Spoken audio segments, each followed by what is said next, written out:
All right, now we're going to switch gears quite a bit.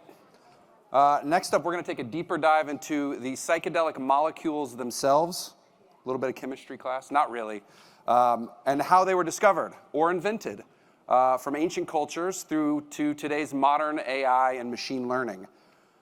And we're going to welcome the founders of two very pioneering biotechs, Jacqueline von Salm and Benjamin Lightburn. Jackie earned her PhD in chemistry. You guys can come on out if you'd like. Jackie earned her PhD in chemistry from the University of South Florida and has focused her career on innovative drug discovery and development. She's the co-founder and chief scientific officer of Psilera, where she leads the R&D efforts in psychedelic tryptamines. Ben is an entrepreneur focused on the research, development, and commercialization of novel extraction technologies. He's currently working to develop natural psychedelic medicines as CEO and co-founder of Filament Health. Please welcome Jackie von Salm and Ben Lightburn. Yeah, sure. Well, how's everyone doing? Good. We thought we'd kick things up a little notch, make it a little bit more interesting. You know, there's a lot of boring panels going on this afternoon. So we're going to format this as a bit of a witty back and forth as much as we can. So bear with us. We're going to take you on a quick journey through the history of psychedelics, all the way from ancient traditional uses all the way up to the present day and to where we think we will go into the future. I think it's important to remember that humans have always looked to the natural world for medicines, for recreational substances, for things to color their foods and, you know, give it more flavor. And psychedelics are no different. There's been widely documented use of various psychotropic and psychedelic substances around the world by various cultures for thousands of years. In particular, Psilocybin and other compounds predate the arrival of Christopher Columbus into the New World. And there was documented use by many Mesoamerican cultures before the arrival of Westerners.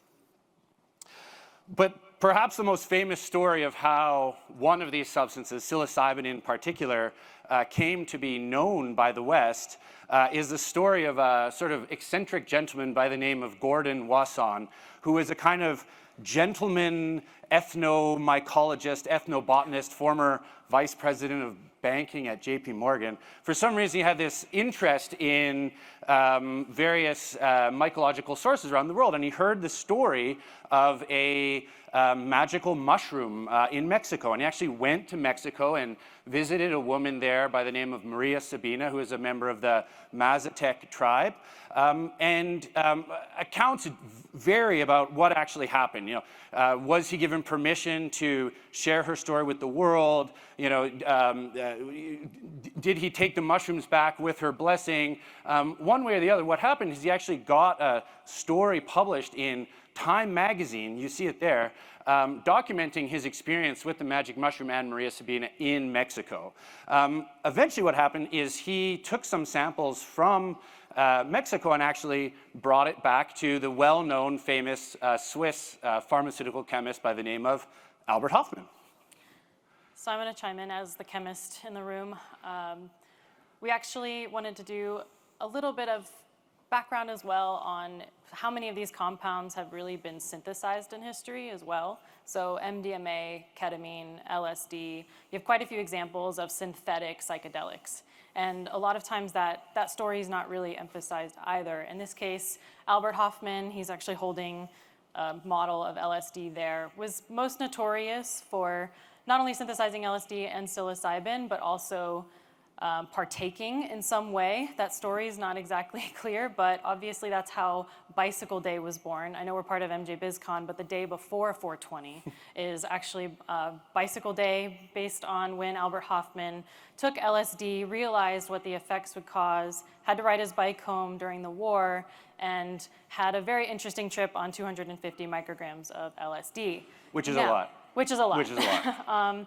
He then was not the only one at the time doing this. So other example compounds, you have DMT, Stephen Jara's groups, and others out of Hungarian chemists that worked on different synthetic methods for DMT and similar derivatives. You also actually 5-methoxy-DMT, most known from the toad right now, was actually synthesized decades before it was ever isolated from a toad, because it's very similar to serotonin. It was very easy to synthesize. So you just added a methyl group all over the place and it happened. So a lot of those compounds were actually synthetically made way before we even had them from the natural product. I'm very disappointed to say that as a natural products chemist. However, after some of that research, there was some time in between, a few decades. The real pioneer that came along and did a lot of what we call structure-activity relationships was Sasha Shulgin, along with his wife Anne Shulgin, and a lot of their friends who helped us understand what they were actually synthesizing. They worked mostly off of mescaline derivatives, similar to MDMA, 2CB, a lot of those derivatives. They also, and that was in PCAL. You have TCAL, where they really focused on tryptamine, so that was really on DMT, diisopropyl tryptamine, a lot of other derivatives of psilocybin and psilocin. They really did the most pioneering work, in best account we have, of if you change these molecules in really small ways, they lead to certain biological outcomes in humans. And not a lot of people are willing to do that anymore, obviously, but that's one of the greatest accounts we really have. Unfortunately, during that time, the DEA also decided they didn't like him doing this work out of his basement anymore.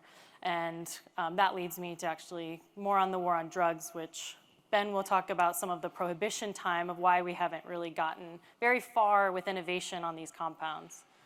So along the way, as I think we all know by now, what started as very promising research on psilocybin LSD actually being administered in clinics for various mental health conditions and substance use disorders, the genie kind of got out of the bottle, and psychedelics kind of came into more widespread use, and also notably became associated with the hippie counterculture and obviously the opposition to the Vietnam War. And our friend Richard Nixon at the time, maybe conveniently, some say, used the association of these substances with groups in society that he didn't particularly care for as a convenient way of criminalizing their consumption of these substances and as a way of throwing many of them in jail. Was a major proponent of the Controlled Substances Act of 1970, which scheduled psilocybin, LSD, other psychedelic drugs on the same schedule along with heroin, saying they had no recognized medical use and were highly dangerous and highly addictive. And not only that, they spearheaded the UN Convention on Psychotropic Substances, which kind of spearheaded this prohibitionist mindset all around the world. This had the effect of almost completely halting research into these substances. In the last few years, it's changed, but trying to get a license from the federal government to actually study these substances was and is still extremely, extremely challenging, and basically put a very, very thick wet blanket on any exciting research into the field for many decades. So that's going to lead us more to where are we today and what's been happening for the last few decades. And really, a lot of the newest methods, there's a lot of questions around what really is innovation in this space. So a lot of the current models are taking psychedelics that were either patented or were discovered in the last 100 years and really trying to pioneer and bring those through, at least in the United States, FDA clinical trials, but all over the world there are clinical trials on current psychedelics. And there's obviously great ways that current psychedelics can be helpful, but we also know, at least if in natural products, that there are also a lot of unfortunate side effects to these compounds, but also situations where there are a lot of patients being excluded from these trials. There's a lot of people that can't even be part of it. So what is it that people are doing to try to innovate and try to create sort of that next generation? We'll say sort of the second generation of psychedelics is what you see here in this image is really what a lot of companies are attempting to do, which is either maybe a formulation change. Can we find a way? So DMT can't be orally administered. Stephen Jara is actually known for taking a gram of DMT to prove that point in the 50s. And nothing happened. So a lot of companies will try to create maybe new formulations. How can we get DMT into the system that are less invasive, not IV? Or can we swap out a deuterium atom with a hydrogen atom and see if that'll change some of the effects? Now, a lot of the time, the motivation behind this is really just patentability. It's not actually creating that much better of a product. A lot of times, it's really just trying to focus on what is that low-hanging fruit that we can grab so that we can get it through the FDA and out to patients. That's a great model when you just want something quick to get to patients and have it accessible quickly. Now, when we're talking about sort of that next level of innovation, how can we create those next classes of psychedelics, be the Hoffmans and the Shulgins, or even the Maria Sabinas and others of the next categories of figuring out not only new synthetic compounds, but also natural compounds that have not even been investigated from mushrooms or from different plant species, and really going down that avenue. So that's really what leads us to talking about sort of that next level of the future of psychedelic drug development. And here's where I talk a little bit about Psilera, the company actually Dustin called out, which thank you for giving us a shout out. I'm one of the founders of Psilera. And really our focus has been how are we going to create those next psychedelics or compounds maybe that remove some of the side effects of psychedelics. So some of those things are cardiotoxicity, nausea. One of the big factors for, in our case, is hallucinations. Depending on the types of patients, you're having to exclude schizophrenic patients. You're not always going to want maybe Alzheimer's, Parkinson's, dementia patients to be having wild hallucinations and experiences. So how can we find ways to harness some of the power of those compounds, but maybe remove some of those side effects that we don't see as positive side effects? I mean, I can tell you I take Mucinex D and I have heart palpitations, so I'm never going to take MDMA. It's just not going to happen. So I think there's a lot of potential in us creating some of those next generation compounds. So what do we do at Psilera? Really our main focus is we do a lot of computational work and screening for how these compounds actually interact with the receptors in your brain and what they're actually doing to design some of the compounds that could target those things in a better way. We also do novel synthetic methods. So we have two fantastic synthetic chemists. They both work on novel synthetic methods. They're basically the Shulgins and Hoffmans of today, but both female, which is fantastic, and really have designed and gone out of their way to do amazing jobs at creating these new compounds that are not always easy to synthesize. The last step is we do a lot of in vitro and in vivo screening. So we take all of the new compounds we make, we do animal testing, we do receptor testing, and we really try to analyze how they are similar to an example compound, maybe like psilocybin, but removing the hallucinations. So to date, we've synthesized maybe 30 new compounds. We've tested 4 in animal studies, and all 4 do not cause the head twitch in mice, which is known for being directly correlated to hallucinations in humans, but they still have positive learning and memory. They still have positive depression models, anxiety models, and PTSD models. So we're really looking at how can we still have some of those benefits without maybe the hallucinogenic effects. The other side is, if you want to click the next one, here's just something fun for you to look at, but really I don't expect you to necessarily see what's happening. But this is the 5-HT2A receptor in your brain, which is usually, actually it's throughout your body. But this is the receptor that's tied to hallucinations for some of the classes of psychedelics. Really, the still picture that's on the bottom left is what you typically see for a cell membrane. I'm just trying to show you that receptor in the cell membrane. And then on the right, the moving is really just showing you when you have a full protein moving around, you can really see how maybe LSD coming inside, which you can't see LSD, but it's in there, how it's affecting how that protein's moving, how then that usually leads to hallucinations or doesn't lead to hallucinations, but might still help with some of the other positive mood benefits. So this is really what we mean by how are we going to get to that next level of drug discovery and really figure out what psychedelics are doing, where's the toxicity, where are the benefits, and how can we harness a lot of the positives and really move those forward. I'll let Ben talk about his company too, though, because they're doing fantastic things as well. Thank you, Jackie. Yeah. So whereas Jackie is blazing amazing trails into the future, we kind of like to think of ourselves at Filament kind of looking a little bit into the past. We actually derive all of our drug candidates from natural sources. Because when you think about it, we went right from magic mushrooms to synthetic psilocybin, but we didn't study the actual magic mushroom itself, nor did we study any of the other dozen or more active compounds from the magic mushroom. This creates a huge library, not just for magic mushrooms, but from all psychedelic plant species, a huge library of unexplored compounds, many of which have documented records of consumption and safety going back thousands of years. Why else would we pursue things naturally? Well, contrary to popular belief, whereas you cannot actually patent a natural compound, because the ways of actually manufacturing, extracting these compounds, stabilizing them, getting them into a pharmaceutical grade form to be sort of commercially viable, since none of those technologies have actually been developed until now, that's allowed us to patent various aspects of our manufacturing methods.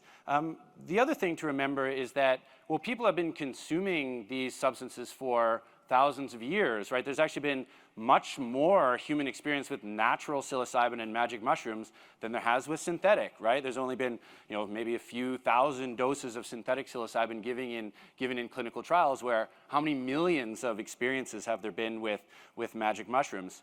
We also see that in new regulated non-pharmaceutical markets, there's going to be a clear preference for natural products, such as in Oregon State, where, in fact, synthetic substances are prohibited.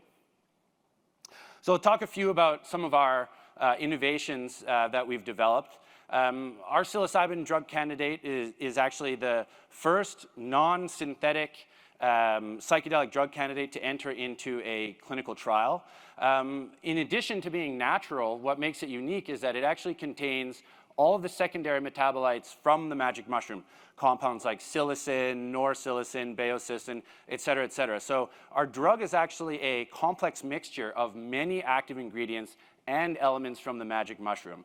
Like I said, not only have we manufactured it and made it stable and everything like that, but we've actually gotten approval from the FDA to study it in a clinical trial, which is currently ongoing at UCSF in California. As an example of a compound from a species that was more or less overlooked by research, we turned to a compound called psilocin, or psilocin. No one actually knows how to pronounce it. In UK, they say psilocin. It's crazy. So psilocin is actually the active form of psilocybin. Psilocybin needs to convert through a process of dephosphorylation in the human body into psilocin in order to become bioactive. This is what makes psilocybin actually a prodrug rather than the active drug. But because psilocin is highly unstable, especially when manufactured synthetically, all research up till now has focused on synthetic psilocybin. But this process of dephosphorylation in the body is quite variable, right? So for a given dose of oral psilocybin, everyone gets a different amount of psilocin in their blood, which is actually responsible for the effect. So that's one of the contributing factors to the variability of psilocybin ingestion. In addition, this conversion could be what contributes to gastrointestinal side effects, could increase onset time, et cetera, et cetera. Again, lots of reasons why we should be looking at psilocin rather than psilocybin. Because we manufacture things naturally, we are able to come up with a way to actually extract the psilocin from the magic mushroom, get it into a stable formulation, and actually get permission from the FDA to study it in a clinical trial, comparing its benefits to those of psilocybin, which I mentioned earlier. Last thing I'll touch on is our newest drug candidate, which is a botanical drug based on ayahuasca. Now, ayahuasca is a traditional ceremonial brew that we all know has vast religious and cultural implications, as well as vast anecdotal evidence for its efficacy for veterans with PTSD, substance use disorders, et cetera, et cetera. Ayahuasca is fascinating because it's traditionally given as two extracts mixed together. One extract which contains DMT, and another one which contains the beta carbolines. Now, as mentioned earlier, DMT is orally inactive. It degrades almost immediately when you ingest it orally. So what's the solution? Well, the traditional Amazon indigenous people actually discovered that if you take this second extract, it contains a compound that prevents the breakdown of the DMT in your body. So if you combine them together and ingest it, you get to experience the effects. I'm just always fascinated by that story. There's been a lot of research into the traditional practices and administration of ayahuasca in Peru and other countries. But the problem up till now has been that the doses given out in these ceremonies are widely varying. In some research, we see that different participants in the same ceremony can receive up to times 10 the difference in the amount of DMT that they receive. And if we want to have sort of solid evidence for the safety and efficacy of ayahuasca, what you need is a standardized product in order to be able to draw research conclusions. And so that's what we've done. Working with Dennis McKenna and his colleagues at the McKenna Academy, there's a picture there of Michael Coe, who actually went down to Peru to find some samples for us to bring back to our lab to study. We've actually created the first botanical drug based on ayahuasca, and we're planning to study it in a clinical trial in the next few months. And I think with that, we're going to take some questions. Okay, if you haven't scanned the code and you want to ask a question, we have a couple of good ones we could start with. Sure. Have a seat, guys. Thanks for that presentation. So this is a question that's going to be for both of you, and I might expect different answers. Jackie, how about you go first? Okay. If we could mass produce a natural source of psychedelics, do you think that would beat out synthetic equivalents? It's a great question. I think if you could find a sustainable way to mass produce the natural compounds, it would really just, this is a kind of a cop-out answer, and I apologize, but it really depends on what you're trying to target. If you're trying to target a specific indication or what the outcome is that you're looking for. I think that there's a lot of indications where no, the psychedelic is not going to outcompete a synthetic if we're able to get rid of some of the cardiotoxic effects for psychedelics. Then I think that if you're targeting the types of patients that are maybe elderly and having a cardiotoxic compound is just too much of a risk for them, then I really don't think so. Ben? I think we do have a way of mass producing natural psychedelics, and those are called mushrooms. In our facility in Vancouver, we have, because it's an R&D pilot facility, our growing room is about 200 square feet or so, and in that small room, we can produce enough magic mushrooms to extract something like 70,000 25 milligram doses of psilocybin per year. There's lots of substances out there which are mass produced from natural substances. Coffee, tea, wine, right? So we do have the capability to have large-scale agriculture. Now, obviously, certain species take a long time to develop, and some species are understandably and rightfully completely off limits to harvesting, but you have to look at every individual species on a case-by-case basis. Some things are too challenging to synthesize, and so extracting from the natural source is the only option. You can think of many pharmaceutical drugs that fit that example. Okay. This might be a straightforward answer. What is the name of the psilocin compound? Is that the name of the compound? What is the name of the psilocin compound? So our internal drug candidate name is called PEX-020, but that's probably not the answer you're looking for. It's psilocin. Psilocin is the primary metabolite to which it's standardized. But again, like the psilocybin candidate, it contains all of the other secondary metabolites from the magic mushroom, although in the case of the psilocin candidate, they've all been dephosphorylated. Yeah, I mean, if they're looking for a really nerdy answer, 4-hydroxy-DMT is an alternative, but I doubt that that's really what they were looking for. Usually we do say psilocin. Super cool, fun, mega drug. That's what Yeah. it's called. Okay. Will we see more phenylethylamines versus phenylethylamines? Did I pronounce that right? Phenethylamine. Phenethylamines? Phenethylamines versus the current overflooded studies on tryptamines. Fighting words. Oh, I really don't know. I mean, I've seen a lot of. There's obviously a lot of synthetic derivatives of a lot of the phenethylamines. I think even more so than the tryptamines, really, which is why we targeted tryptamines, was because there wasn't a lot of work really done with those as much as the phenethylamines. I don't know. I don't know if it's an or kind of situation. I think that that's what we really even tried to represent in our talk, right? Is that this is an and scenario. We want all of these things to be successful. So I think phenethylamines will have their place depending on what you're really trying to target. I mean, you have MDMA, which is sort of that nice phenethylamine and amphetamine kind of mix, but that one's going to be the first one through a phase 3 clinical trial. So if you want to look at it that way, that one's going to beat psilocybin, the tryptamine in this situation. But I think it also just depends on safety profiles and which ones are actually going to have the best safety, especially if you're trying to get through the FDA.